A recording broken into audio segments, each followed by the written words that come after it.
Assalamualaikum warahmatullahi wabarakatuh dan salam Malaysia Madani. Bohong di dunia.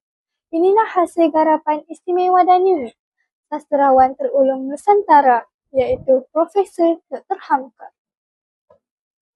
Beliau bukan sekadar penulis, malah merupakan seorang ulama, sastrawan dan ahli falsafah yang pemikirannya merentasi zaman. Nama diberi Nurul Farah Alisha binti Husaini. Saya merupakan anak didik dari SMK Macang Bubuk, Pulau Pinang.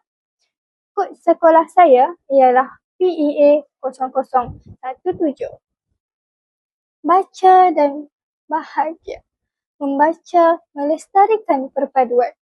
Atas dasar perpaduan, saya berasa begitu teruja untuk berkongsi resensi buku hasil pena tokoh besar ini.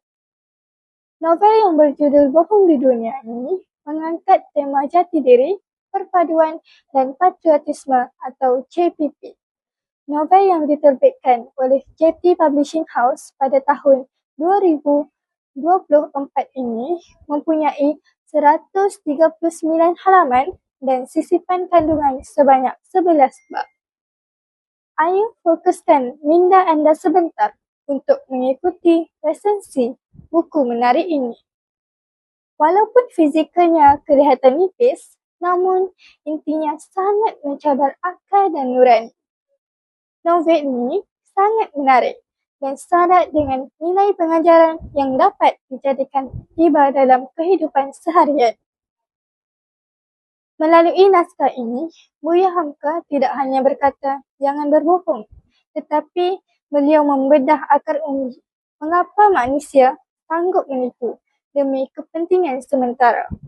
Beliau juga menekankan bahawa integriti ialah kompas utama jati diri.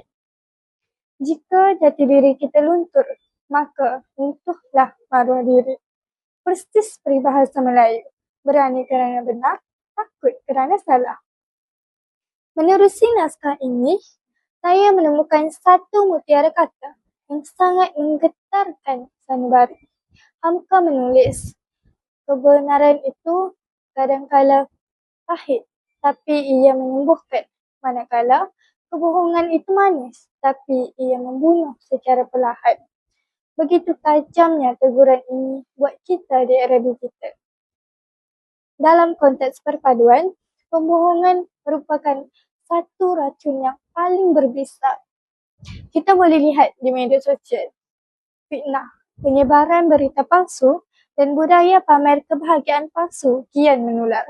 Jika kita sebagai rakyat tidak jujur dalam menerima dan menyebarkan maklumat, maka keharmonian negara akan runtuh. Kita perlu ingat, sebab nila setitik, rosak susu sebelang. Satu pembohongan yang tular mampu memecah belahkan sebuah bangsa yang telah lama hidup bersatu padu. Menyentuh aspek ilustrasi, sebuah perahu yang tertera pada kulit buku ini merupakan simbolik yang sangat sesuai. Dunia ibarat lautan yang luas, penuh ombak dan karang yang tajam. Kita pula adalah nahkoda kepada perahu kehidupan itu sendiri.